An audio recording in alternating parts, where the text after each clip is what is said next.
Vous regardez la première saison manuelle complet de Demon Seed Spirit, alors laissez un like pour soutenir le projet, et c'est parti.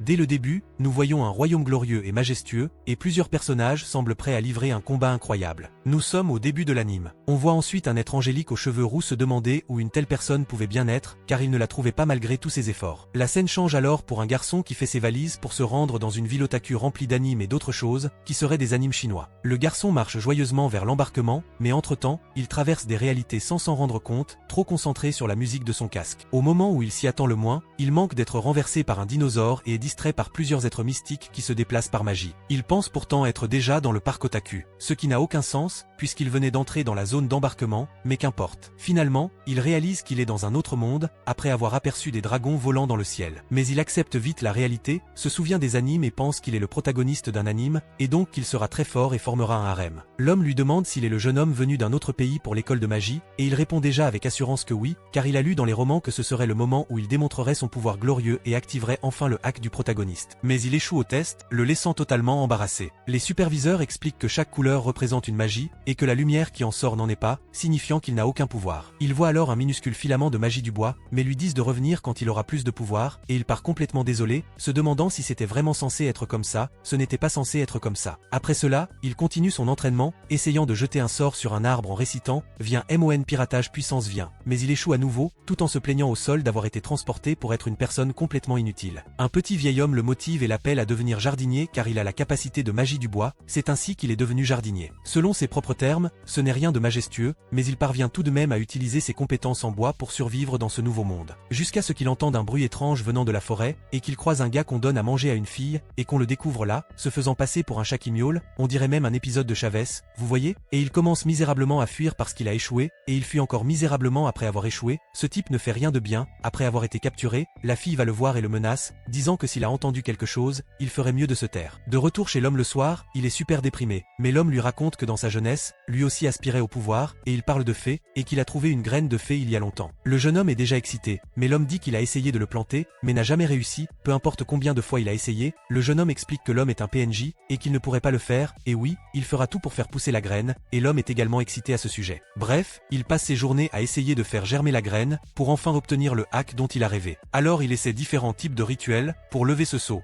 Jusqu'à ce qu'un sang, tu sais, dans un rituel de sang, finit par l'appuyer contre le rocher, ce qui fonctionne, mais il ne le voit pas, car il est là, la tête baissée, tout déprimé, pensant « Mon Dieu, je ne peux rien faire dans cette vie ». Alors il explore la forêt, déjà la nuit, et retrouve le bétail avec cette fille. Seulement cette fois, elle se déguise en Ezi de Tokyo Ghoul et dévore l'un des hommes présents, lui drainant complètement son énergie vitale. L'un est déjà décédé, l'autre tente de combattre la fille qui s'avère être une succube, mais échoue lamentablement, et elle draine également son énergie vitale. Désormais, elle utilisera sa magie végétale pour les achever tous. Après cela, l'araignée de Snoop Dogg complote quelque chose, tandis que l'homme s'enfuit pour ne pas être abandonné, mais la succube le rattrape rapidement, le piège et draine également son énergie vitale. Quoi qu'il en soit, alors que sa vie s'éteignait, la magie s'active et il établit une connexion avec cet être mystique aux cheveux écarlates que nous avons vu d'un autre monde. Apparemment, c'est la fée des graines, et alors qu'il pensait enfin obtenir du pouvoir et en devenir le propriétaire, elle dit qu'elle est venue de l'enfer pour lui ôter la vie. Et voilà, on a là le type le plus malchanceux de tous les animes et CKS, mais peu après, le démon est surpris par lui. C'est celui qu'elle recherche depuis des années, mais la succube le poursuit, pensant qu'elle essaie de lui voler sa proie. Elle décide alors d'utiliser la succube en sacrifice pour sauver la vie du garçon, et celui-ci se réveille enfin et est tout excité, car il croit qu'elle le servira, et elle révèle qu'elle l'a en fait sauvé pour pouvoir l'exécuter de ses propres mains, et apparemment, elle le connaît. Mais il ne la connaît pas et dit qu'il lui fera payer son emprisonnement dans le seau, qu'il l'a mise au-dessus de tout et qu'elle va maintenant l'attaquer. Mais chaque attaque qu'elle lance lui est renvoyée, c'est-à-dire qu'elle ne peut pas le blesser, seulement elle-même. La directrice de l'école apparaît et dit que c'est comme dans les légendes, et que la fée doit se calmer, et que si elle blesse à nouveau son maître, elle finira par se blesser à nouveau elle-même. La directrice lui donne le manuel des fées, hérité des directeurs de l'école, et un pouvoir émane du garçon qui récite quelques mots, inconscient, et emprisonne la fée dans le livre. Après cela, elle l'invite dans ses quartiers, lui parle et le menace de rejoindre l'académie pour continuer à utiliser le livre et devenir son élève. Rien que le protagoniste n'aurait souhaité auparavant, n'est-ce pas? Il a enfin de la chance dans la vie, mais à condition de trouver toutes les succubes de l'académie. Dès le début, il refuse. Après tout, qui a envie de se mettre en danger? La directrice lui montre 3 graines de fée et lui demande s'il ne veut vraiment pas des récompenses. Le garçon accepte rapidement, au point de s'incliner par terre pour les demander, car il a un faible pour la collection d'objets. La directrice se vante déjà d'avoir le seul élève à posséder la magie des fées. Quoi qu'il en soit, le garçon se rend dans sa nouvelle chambre à l'académie et découvre que, selon le livre, plus l'affinité de la fée avec son maître est grande, plus son pouvoir spirituel est grand. Puis une voix sort du livre, qui dans ce cas serait le système que nous appellerons le manuel. Elle révèle également plusieurs choses au protagoniste, notamment qu'il a besoin de pouvoir pour entrer dans le monde des fées, et que la fée est en réalité une créature féminine très puissante,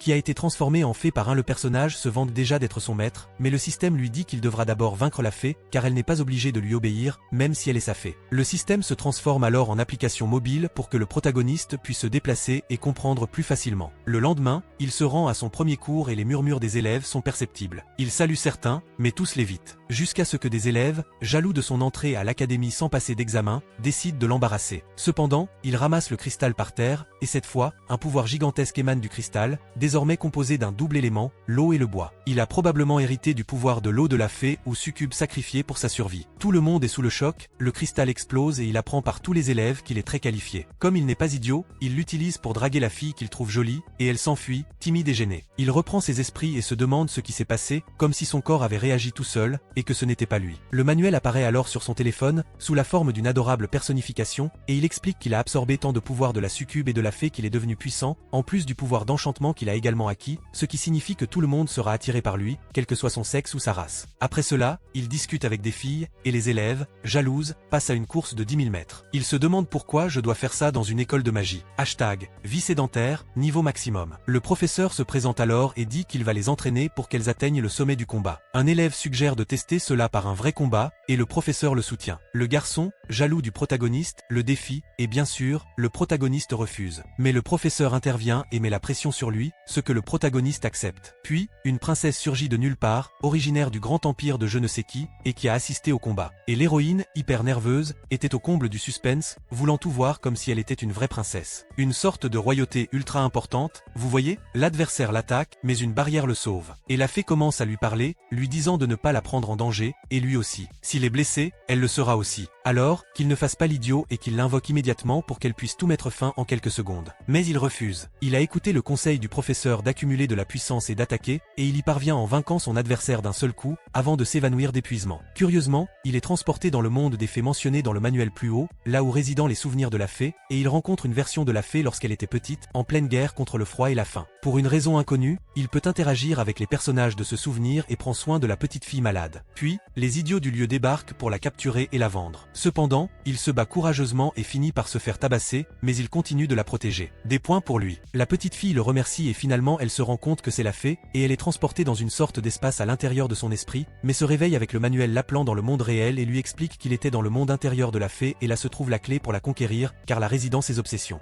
Alors il s'intéresse au conte de Fézé l'appelle sur son téléphone portable pour lui parler. Et elle demande pourquoi il ne l'a pas convoqué pour se battre et il dit qu'il veut respecter ses décisions et ne veut pas la forcer à faire quoi que ce soit et elle tape dans ses mains sarcastiquement en disant qu'elle le croira et il demande s'il est sérieux et elle dit bien sûr que non, idiot et pointe l'épée sur lui au téléphone, mais ils sont interrompus par deux filles et un garçon entrant dans l'infirmerie avec suspicion et apparemment ils vont faire des choses qu'ils ne devraient pas faire à l'académie, mais à ce moment-là, nous nous souvenons qu'il y a des succubes dans l'académie, mais le protagoniste y arrose mal, puis une discussion de groupe apparaît entre le manuel et la fée où ils se moquent tous les deux de lui au téléphone, et à ce moment-là, le garçon à côté de lui était déjà devenu de la nourriture pour les succubes, puis le chevalier de la princesse qui accompagnait auparavant la princesse apparaît et puis les succubes semblent être ses serviteurs, maintenant de retour à la maison du jardinier, il s'inquiétait de tout, mais il décide de vraiment s'inquiéter de son dîner, vous savez, et puis il sent quelqu'un arriver, il entend une voix féminine et quelqu'un ouvrir la porte, alors il la frappe immédiatement au visage, pensant que c'était la succube, mais en fait c'était la princesse. Alors il la traîne à l'intérieur d'une manière très suspecte, la pose sur le lit et s'allonge dans un coin. Ce type se trompe, mais bon, peu après, la fille se réveille, et bien sûr, le type la voit bouger pendant qu'elle dormait. Non, il se réveille aussi, effrayé, à la recherche de la succube,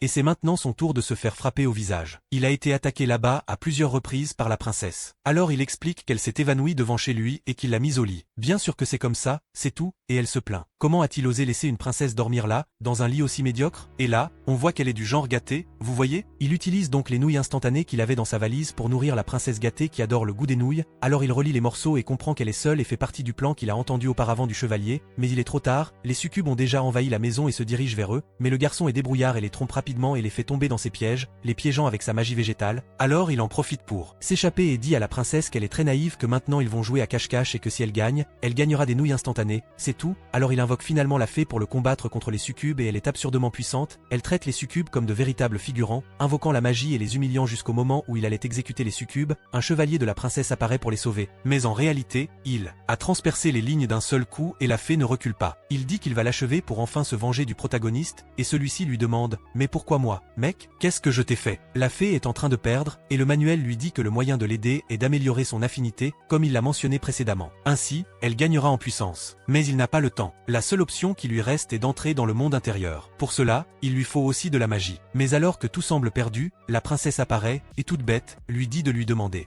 qu'elle peut déjà l'aider avec cette question de magie spirituelle, qu'elle est très puissante, vous savez, le chevalier essaie d'attaquer mais la fée là-bas ne l'arrête pas, et finalement, il demande à la princesse de fermer les yeux, car ce sera un nouveau jeu valant une année de nouilles instantanées, et bien sûr la princesse accepte, et tout cela était aussi clair pour que la princesse ne voit pas qu'il y avait une trahison, puisqu'elle est si innocente, vous savez. Il voulait protéger la grande fille, un beau geste, la fée protège le protagoniste là-bas d'une attaque brutale du chevalier, et finalement il parvient à atteindre le monde intérieur de la fée, et maintenant nous voyons que la fée dans le passé, elle s'est défendue là-bas dans ce monde sombre de bandits qu'elle savait très bien gérer, mais cette fois, il ne peut pas interagir avec elle, vous savez, regardez simplement son histoire là-bas comme un simple observateur comme nous. Et le manuel dit que dans ce cas, il existe déjà dans ce monde, et la scène coupe à la fée entrant dans un bar là-bas avec l'entrepreneur de ses meurtres, elle prend l'argent, part et tombe sur un garçon qui est clairement le protagoniste mais avec les cheveux longs, vous savez, mais il dit qu'il ne le voit pas, le protagoniste remarque également qu'il a le même visage que le garçon, et puis c'est la vie quotidienne de la fée et cette version de la vie passée du protagoniste, jusqu'à ce que les bandits décident d'attaquer une fille, et elle était amie avec la version passée du protagoniste, et bien sûr il la protège, mais il ne la protège qu'avec son dos, recevant plusieurs attaques sans blesser les bandits, et la fée le voit protéger l'enfant là-bas et se souvient de l'autre garçon qu'il a protégé dans son enfance, ce qui est vraiment fou, parce que le gars est venu du futur et a affecté le passé dans sa mémoire. Nous jouons avec la chronologie et je ne sais pas si nous sommes dans The Flash ou Rick et Morty. Les bandits la reconnaissent et s'enfuient de peur quand elle tient la main de l'un d'eux, arrêtant les attaques, et elle était sur le point de partir, mais il décide de lui donner l'épée en guise de remerciement. Et elle dit que si quoi que ce soit, dites simplement qu'il est sous sa protection et tout ira bien, ça va. Dans le sens où notre protagoniste remarque que tout là-bas est connecté à un fait froid et calculateur et ce type est un grand gars d'un manipulateur bon marché et il manipule la fée. Il explique en détail comment chaque chose s'est produite jusqu'alors pour être prévue pour que la fée tombe amoureuse d'un autre gars de la version passée et qu'elle est en grand danger, de retour dans le présent, l'énergie spirituelle de la princesse est déjà à son dernier et la fée là-bas se bat pour protéger le protagoniste avec tout. Après tout, s'il est blessé, elle est également blessée. Mais elle est aussi à son dernier là-bas dans cette bataille féroce contre le chevalier, alors elle se laisse percer pour que je puisse utiliser le sang comme magie aussi pour piéger le chevalier là-bas pour gagner plus de temps, mais tant qu'elle a du sang qui coule dans son corps, elle pourra le piéger et quand ce sang sera épuisé, elle mourra. Elle jette un regard glacial sur le protagoniste. De retour dans le monde intérieur de la fée, le protagoniste maudit son autre version depuis plus d'une heure, incapable de réagir, jusqu'à ce que celle-ci lui parle. Ils échangent quelques pics. L'autre version, que nous appellerons désormais l'imposteur, se rend alors chez la fée qui l'accueille en lui plaçant l'épée sur le cou. Il plaisante en lui disant qu'elle est très chaleureuse, et elle ajoute qu'il ne frappe généralement pas à sa porte. Après cela, il montre qu'il lui a apporté son dîner.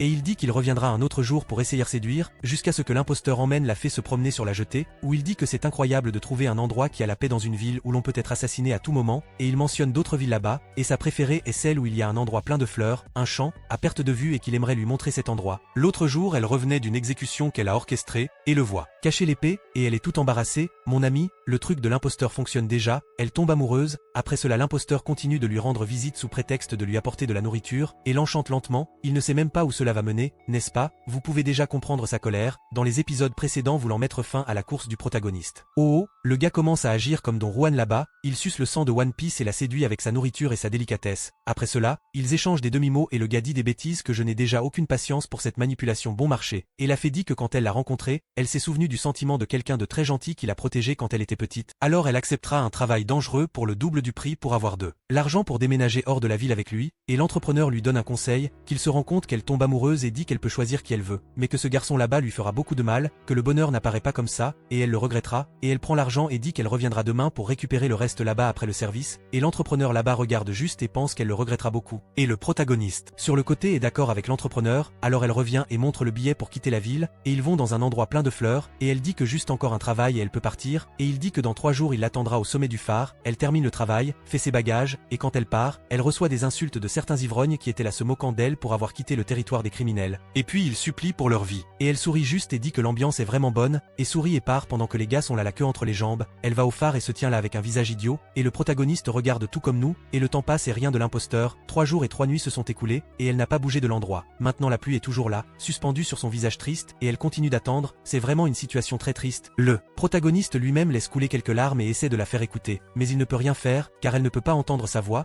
malheureusement ne l'atteint pas. L'entrepreneur se rend chez elle et lui demande si elle va attendre la mort là-bas, que c'est un piège de l'autre quartier de la ville et qu'elle se rétablisse bientôt. Finalement, le phare est attaqué par une explosion et l'entrepreneur sauve rapidement la fée, puis la fée va se battre en se souvenant de toutes les promesses que l'imposteur lui a faites, et finalement, elle se rend compte que tout cela n'était que pour la tromper, alors qu'elle quitte les lieux, laissant quelques larmes.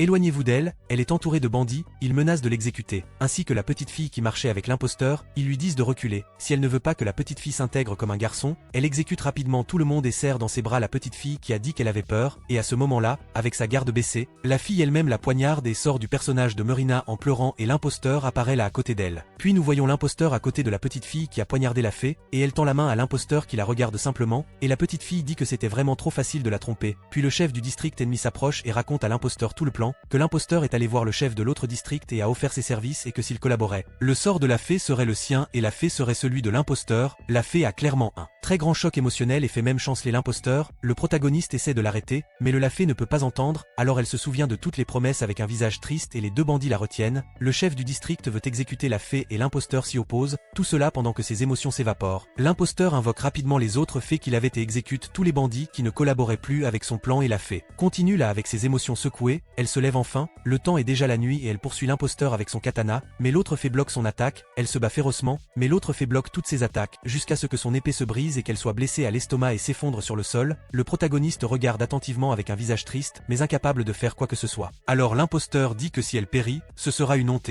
lui offre la chance de continuer à vivre, mais de renaître en tant que fée, afin qu'un jour elle puisse se venger de lui et ne pas périr là-bas. Il dit qu'il parcourt le monde à la recherche de femmes avec des caractéristiques favorables pour devenir une fée, alors elle accepte puisqu'elle ne veut que se venger et que seule cela plane dans sa tête, et le rituel est initié, la crucifiant sur un arbre épineux ensanglanté. En échange de l'immortalité et du pouvoir, le protagoniste lui fait face avec des mots, mais l'imposteur dit qu'il ne fait que suivre les réalisations du jeu, et il pense la même chose, même si la colère le consume en ce moment. Après tout, ils ont la même âme et sont la même personne selon l'imposteur, et le protagoniste le tire par la chemise et dit qu'il est venu dans ce monde juste pour sauver la fée. L'imposteur sourit simplement et dit qu'il est très faible, et quand il deviendra plus puissant, il pensera la même chose que lui. Puis l'imposteur disparaît et le manuel explique qu'il parlait juste à un fragment d'âme et ils sont retournés là où la fée était crucifiée. Il décide de faire la même chose lorsque la succube le blesse, et décide de lui planter une épée dans la poitrine pour libérer le sceau de la fée, mais s'il ne parvient pas à libérer le sceau, il risque de périr, puis il hésite, et verse même quelques larmes pour se sentir si faible et impuissant, mais il promet qu'il sauvera la fée, jusqu'à ce que ce monde intérieur commence à devenir un peu stable.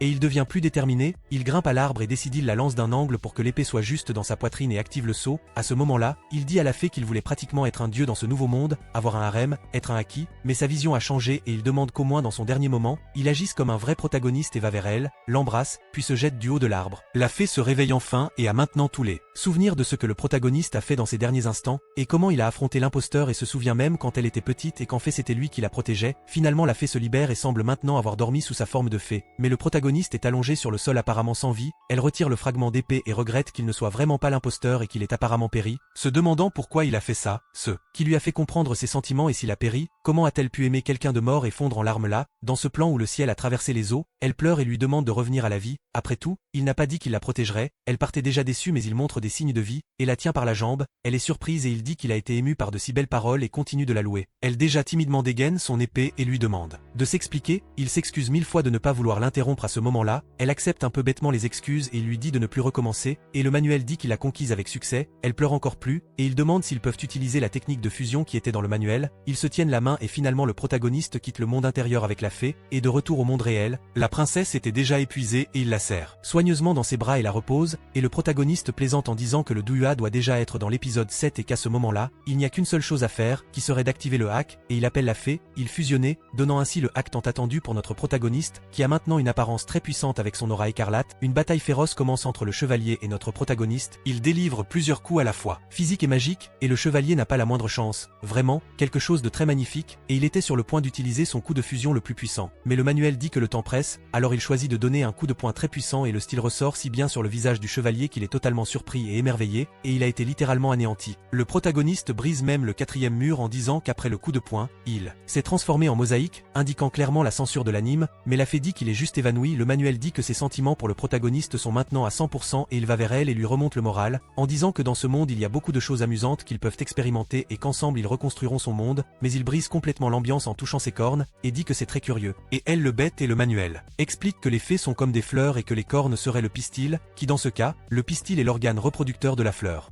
Et dit que maintenant les sentiments de la fée sont tombés. Il se demande pourquoi le manuel ne l'a pas prévenu plus tôt. Le visage déjà écrasé au sol, le directeur apparaît tandis que le protagoniste tente de s'expliquer auprès de la fée. Il la remercie d'avoir pris soin des 2 succubes et lui donne 2 graines de fée supplémentaires comme promis. Il dit qu'il s'occupera du chevalier et de la princesse et lui demande de garder le secret sur ce qui s'est passé. Il accepte, s'en va discrètement pour éviter les ennuis. Le directeur laisse échapper un léger sourire. Serait-elle la méchante cachée de cet anime? De retour à l'académie, le directeur a placé la fée, que nous appellerons désormais Mufei, et la princesse dans la même classe que le protagoniste et les a présentées comme des étudiantes d'échange, afin de ne pas éveiller les soupçons. Tout le monde est surpris par leur beauté et le professeur leur dit de s'asseoir. Bien sûr, ils choisissent une place près du protagoniste, laissant tout le monde mourir de jalousie. Le protagoniste, qui jusqu'à présent mourait d'épuisement en dormant à table, se réveille confus et surpris par la situation. Bien sûr, tous les élèves meurent de jalousie, les fixant du regard. Dans la scène suivante, la princesse leur dit de dormir à nouveau ensemble, car ils semblent si fatigués d'avoir tant joué hier qu'elle a fini par s'endormir alors qu'il ne jouait qu'avec Mufei. Mufei, fou de rage, est toujours d'accord avec la princesse, laissant tout le monde stupéfait et j'ai clairement éclaté de rire avec eux deux, car le protagoniste était super gêné, toute la classe était surprise et tous les hommes voulaient mettre fin à sa course avec tant de jalousie, qu'il s'enfuit de ceux qui le poursuivaient. Lui, et finalement, il se retrouve dans une sorte de bibliothèque pour en apprendre davantage sur la magie. Là, le bibliothécaire lui apporte tout le soutien nécessaire, lui donnant les livres qu'il a demandé pour améliorer ses compétences en culture et en germination. Le manuel lui explique ensuite que la magie des plantes n'a aucun effet sur les graines de fée et lui suggère d'absorber le livre qu'il a trouvé à la bibliothèque pour l'aider. Et c'est exactement ce que le manuel fait. Il l'absorbe, ce qui fait automatiquement progresser le protagoniste. À partir de ce moment, le manuel révèle les conditions d'obtention des graines. Il remplit les conditions et attend avec impatience, mais le temps passe et rien ne se passe. La scène revient au chevalier précédent, s'excusant auprès de son maître, qui, à en juger par sa colère, semble être le maître, mais qui semble aussi être un imposteur, mais son visage n'est pas révélé. Le fait qu'il soit encore en vie constituerait un tournant majeur. Il discute de diplomatie, et le seigneur du château lui ordonne d'exécuter le propriétaire des fées pour qu'elles lui appartiennent. Retour au protagoniste, après 7 jours, les fées ont fleuri, et il était heureux, mais Mofei dit que sa forme n'a pas l'air très bonne, et la fée demande pourquoi la fleur gémie n'a pas fleuri aussi, et dans son accès de colère, va après le protagoniste, Mofei, à contre-cœur, va défendre le gars, mais à ce moment-là l'autre fée fleurit, d'une manière magnifique une transformation se produit, Pixel en colère finalement. L'autre fée revient à la vie, la première fée qui semble être très agressive est heureuse, et dit qu'elle ne se séparera plus d'elle et appelle sa sœur aînée, la fée aînée demande qui il est.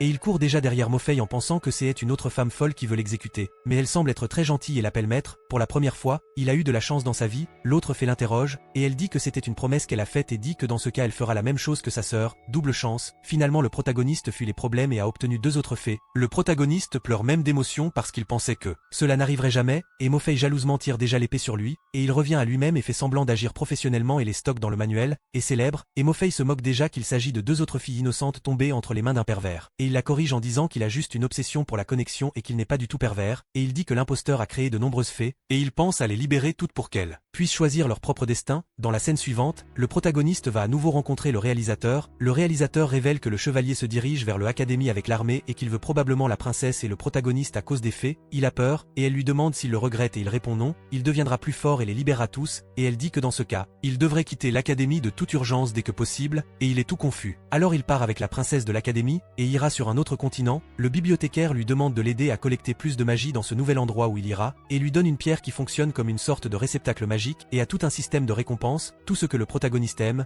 bien sûr, et finalement, il part avec la princesse et Morpheu et les fées, pour la sécurité de la princesse et tout le monde dit au revoir, puis, dans la forêt, le manuel observe une pierre magique que le bibliothécaire a donnée, et les fées trouvent un lac et le protagoniste les poursuit, mais en arrivant au lac, il rencontre un dragon géant. Le dragon dit qu'il a entendu des rumeurs d'un humain faible avec des fées, et est venu pour faire sienne les fées, que son histoire a déjà parcouru le continent et que tout le monde l'a découvert, les fées allaient y mettre fin avec le dragon. Mais le protagoniste dit que ce n'est pas grave s'il le résout seul. Pour pour qu'elle puisse se reposer, il dit au dragon qu'ils ont déjà vaincu un ennemi de niveau 8, qui dans ce cas était le chevalier. Quel est son niveau? Le dragon révèle qu'il est de niveau 3 et se met déjà en colère entre ses jambes. Mais le protagoniste dit qu'il va bien et qu'il sera juste. Il y a une bataille 1 contre 1 dans le Shinzu Fu contre le dragon, et le dragon est déjà excité. Après cela, il continue à se battre comme deux idiots et les fées regardent tout et se demandent pourquoi il ne termine pas déjà. Le protagoniste le piège dans l'eau et le dragon se rend. Le protagoniste demande quelle est la récompense. Après tout, il a gagné le duel, puis il joue de la flûte et dit que lorsqu'il est en difficulté, il peut jouer de la flûte et le dragon l'aidera. Puis ils arrivent à l'auberge du clan du taureau, Lou deux chambres et la princesse s'y rend pour dîner en plein air, tandis que tout le monde observe le périmètre. Le taureau raconte la légende du lac qui avait de belles fleurs, mais un jour, étonnamment, elles se sont fanées sans aucune explication. À ce moment-là, la jeune sœur fée que nous appellerons Lian semble bouleversée et quitte les lieux. Le protagoniste va même la chercher, mais elle dit qu'elle n'a rien à partager avec lui.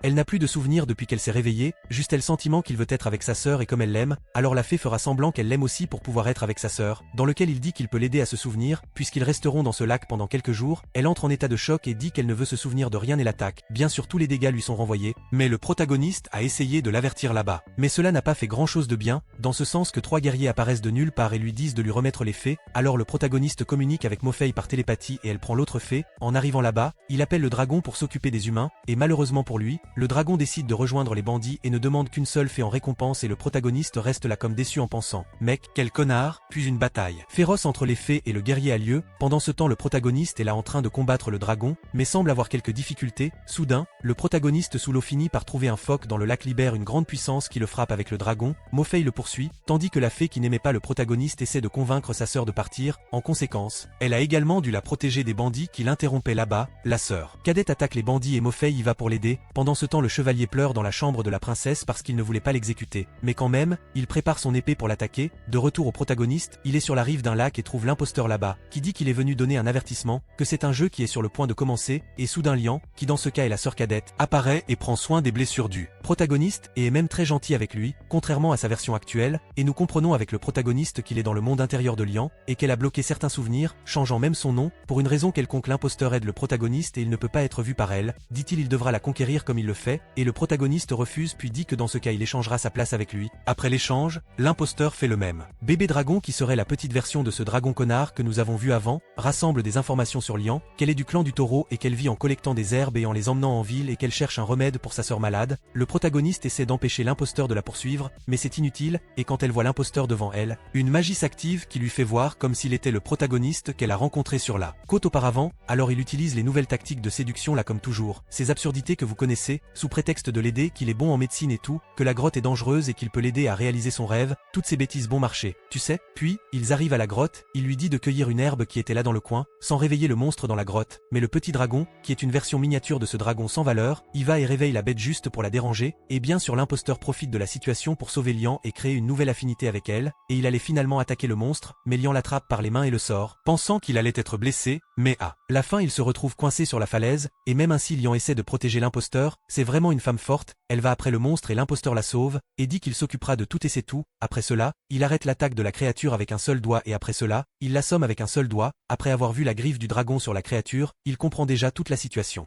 Le dragon s'excuse rapidement et l'imposteur sourit et dit juste qu'elle aimerait le remercier et lui demande de l'aide dans une autre situation puisqu'il est si bon, puis donne le plus gros coup de pied au dragon et lui dit d'aller chercher des herbes rares dans l'abîme. À ce moment-là j'ai beaucoup ri, parce que le dragon le méritait, et curieusement l'anime nous fait sympathiser avec l'imposteur à ce moment-là. Elle se réveille, il lui donne les herbes, elle le remercie et est surprise par lui, puis elle pleure parce que malgré les herbes sa sœur ne s'est pas améliorée, et c'est à ce moment-là que l'imposteur dit que le pouvoir des humains est limité, et lui propose quelque chose appelé laver 3 vies, ce qui doit probablement être un rituel pour qu'elle vienne à la fée. Elle accepte clairement, et va rencontrer sa sœur cadette, et nous nous sommes trompés ici les amis, Liana est en fait la sœur aînée, qui sympathise avec le protagoniste depuis le début, et ici il est logique qu'elle parle d'une promesse qu'elle a faite plus tôt que nous avons vu. Le lendemain, elle sort pour cueillir des herbes et l'imposteur continue avec ses tactiques de séduction jusqu'à elle, et dit qu'il l'aime et qu'il se rend compte qu'elle l'aime aussi. Elle devient un peu timide, part, et il continue ses tours là-bas jusqu'à ce qu'elle parte, puis le protagoniste le confronte, disant qu'il est sans vergogne et d'autres choses, mais rien n'en sort, puis nous voyons Liana prendre soin de sa jeune sœur, qui semble vraiment très faible. Liana commence alors à rassembler les médicaments qu'elle qu'elle prépare dans la nouvelle recette, mais elle a encore de nombreux effets secondaires, donc elle n'est pas encore complète. Mais même ainsi sa sœur veut l'essayer là-bas, et Liana ne peut pas prendre le risque et préfère même sa sœur comme elle est avant qu'elle n'empire, et d'être patiente qu'il ne manque qu'une partie du médicament. La jeune sœur parle du garçon qui lui a donné l'ordonnance. Liana est gênée et le lendemain la jeune sœur décide de prendre le médicament et d'aller rencontrer le garçon pour voir s'il est une bonne personne pour sa sœur aînée, et la sœur trouve l'imposteur et bien sûr il utiliserait sa tactique de séduction sur elle et elle obtient tout rouge. Serait-ce la sœur qui lui pique l'œil dans ce cas-là? Il l'a donc emmenée faire un tour en radeau sur ce prétendu lac de boue, auparavant sans fleurs, d'après la légende du taureau, tu te souviens? Elle se souvient de son séjour sur le lac, et il raconte l'histoire de sa petite sœur tombée malade après être tombée dans le lac. L'aînée allait mieux, mais la cadette ne pouvait plus marcher. L'imposteur continue de se faire passer pour l'aînée. Je crois donc qu'il ignore qu'ils ont échangé leur rôle, jusqu'à ce qu'elle crache du sang et tombe gravement malade. L'imposteur court la chercher et lui sourit en disant que le soi-disant remède pour 3 vies, même s'il la guérit, affectera sa mémoire et sa personnalité, et qu'elle pourrait même ne plus se reconnaître. Il disait cela à sa sœur qui était de l'autre côté de la rivière sur un radeau et lui disait que tout allait bien, tant qu'elle allait mieux et était guérie. Il lui demanda une autre faveur, elle lui dit de bien prendre soin d'elle, et il lui demanda si elle avait pensé à ses sentiments. Elle s'excusa en pleurant et dit que sa priorité était de prendre soin de sa sœur. La scène changea et la petite sœur se réveilla, terriblement triste, pensant que tout cela n'était qu'un rêve. Elle renversa même la soupe que sa sœur préparait. Elle était vraiment triste de ne pas pouvoir marcher et que ce n'était qu'un rêve. Puis la petite sœur prit à nouveau le remède des 3 vies pour rencontrer l'imposteur. Son instinct lui aurait percé l'œil. Il révéla alors qu'il avait trouvé le dernier objet, et elle demanda ce que c'était. Il révéla alors que c'était le sang d'un proche parent, puisque la maladie se transmettait par le sang, du sang serait nécessaire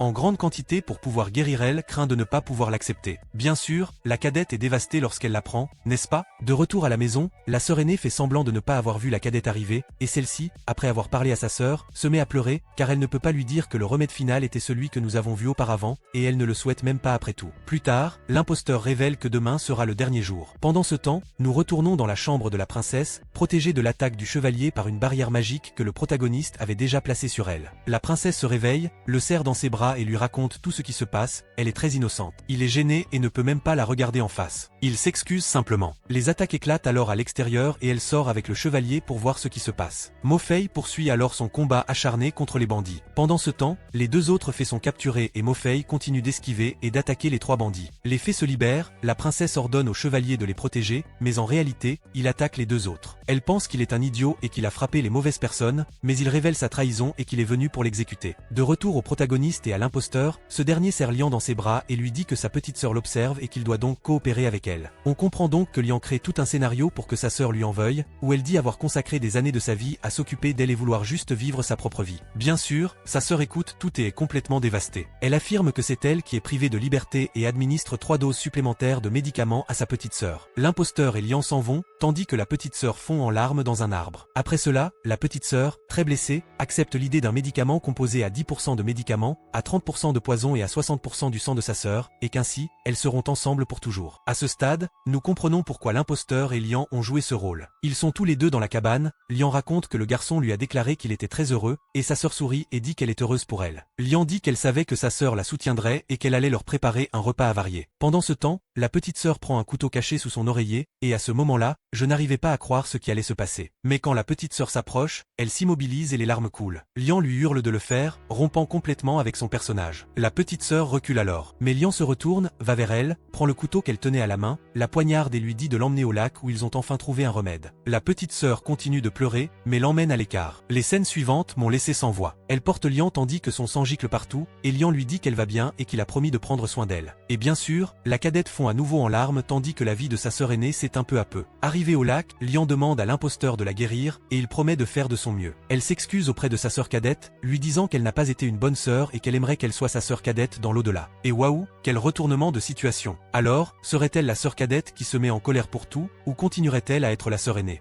Cela a complètement changé le scénario, c'était vraiment surprenant. Et l'imposteur révèle que depuis le début, elle voulait se sacrifier pour sa jeune sœur, mais elle ne savait pas qu'elle mourrait. Le seul moyen était donc de rendre sa sœur cadette jalouse et haineuse à son égard. Le protagoniste tente même de l'empêcher d'aller au lac, mais échoue lamentablement. La sœur cadette promet que dans une autre vie, elles redeviendront sœurs, et qu'elle prendra soin d'elle. L'imposteur leur offre alors la possibilité de redevenir des fées et de vivre à nouveau ensemble dans l'au-delà. Après avoir accepté, elles sont finalement scellées dans la rivière. Mais Lian ne parvient pas à progresser dans son évolution solution féerique et sa jeune sœur, devenue folle, la laisse enfermer dans la rivière avec ses souvenirs qu'elle a effacés. Bon, la plus jeune fille agressive du monde réel reste la plus jeune de ce monde intérieur. Le protagoniste se bat alors contre l'imposteur, l'insultant d'avoir joué avec la vie des deux filles. Mais l'imposteur affirme que perdre l'une d'elles de cette façon a été une grande perte pour lui aussi. Et le protagoniste continue de l'insulter, jusqu'à ce qu'il reçoive un nouveau coup et ne puisse plus rien faire. Mais il se lève et affirme qu'ils ne sont pas des PNJ, mais des humains comme eux. L'imposteur lui demande alors comment il compte changer cette fin. Le protagoniste l'ignore, mais il répond qu'il le fera. Et l'imposteur demande à nouveau comment, alors que le temps passe, que les filles sont en danger dans le monde réel et que dans le monde intérieur, elles sont déjà arrivées à leur fin, alors que va-t-il faire? L'imposteur lui donne alors l'occasion de lui prouver qu'il a tort et qu'il n'est pas hypocrite. Le jeu reprend lorsque le protagoniste rencontre Lian là-bas, au début de la côte. Et l'histoire continue de la même manière, mais cette fois avec le protagoniste. Et quand vient le moment de révéler l'ingrédient final de la recette, le protagoniste leur conseille de recourir à la science. Lian répond qu'elle a tout essayé, et que la science est l'une des choses qui n'a pas fonctionné pour elle. Il tente donc une approche différente, il va parler directement à sa petite sœur. Il raconte donc tout le plan de sa sœur aînée à sa sœur cadette. Elle le croit et affirme que, bien sûr, elle ne fera rien pour la blesser. Elle lui dit qu'elle lui demandera de l'inviter à déjeuner, car il a l'air d'être quelqu'un de bien. Le protagoniste sourit à l'imposteur, et celui-ci lui sourit en retour, lui témoignant peut-être sa confiance. Le jour où la tragédie allait se produire, le protagoniste dîne avec eux. Tout semble aller pour le mieux, tout le monde est de bonne humeur, et c'est la sœur cadette qui a préparé le repas. Et oui,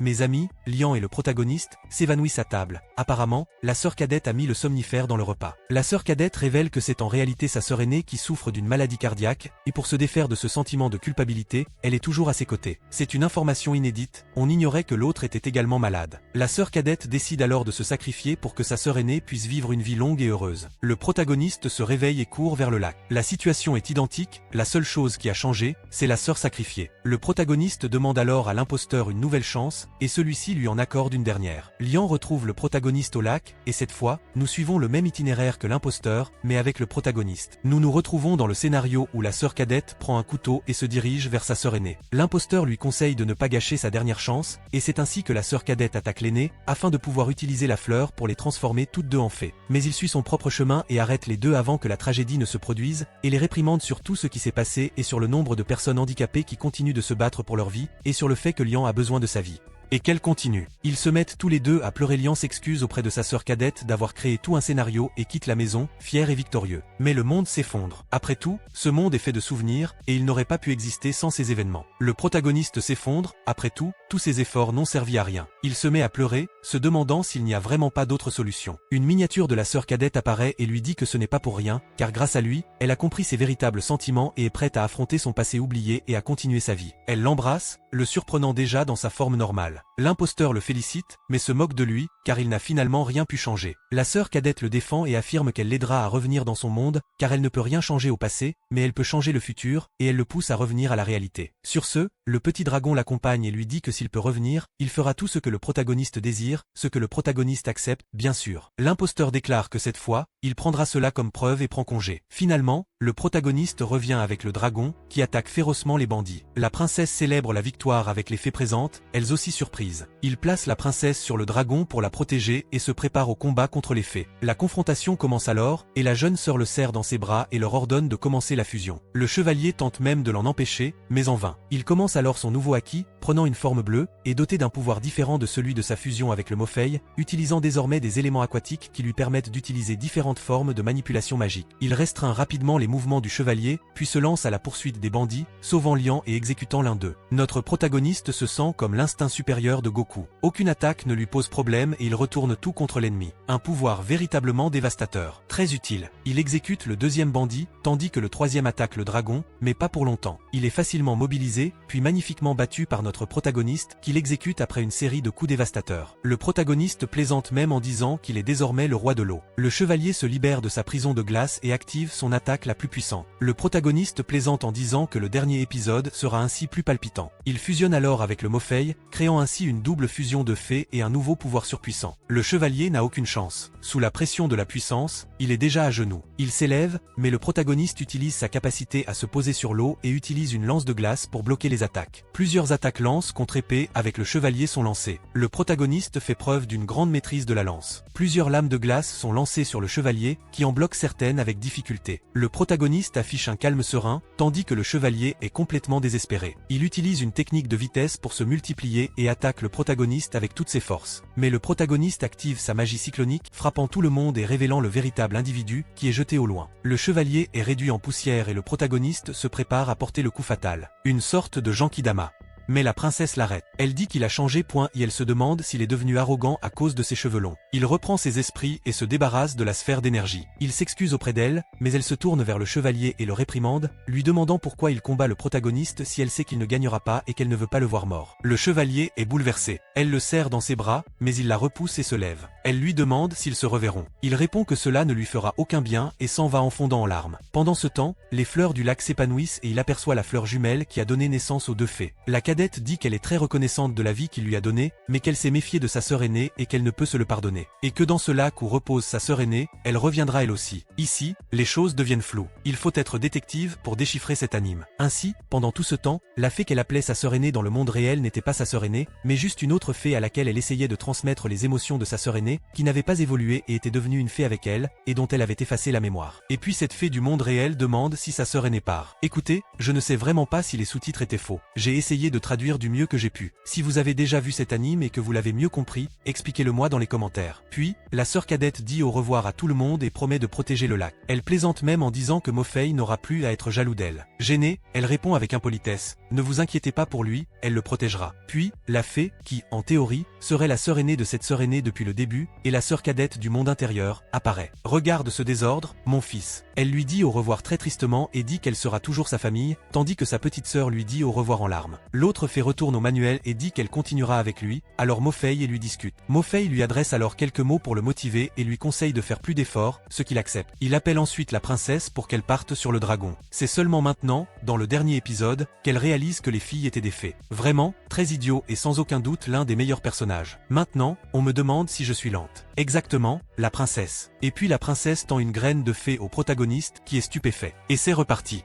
Quelle saga, hein, les amis. Tout d'abord, je voulais remercier tous ceux qui ont suivi ici, aimé, partagé, commenté les vidéos. C'est sans aucun doute vous qui me motivez. Si nous en sommes arrivés là, c'est grâce à vous. Êtes-vous prêts pour la prochaine saga? Dites-nous en commentaire celle que vous aimeriez que je fasse. Inscrivez-vous et rejoignez la bande si vous venez d'arriver. Merci encore pour vos likes. Je serai là et on sera ensemble.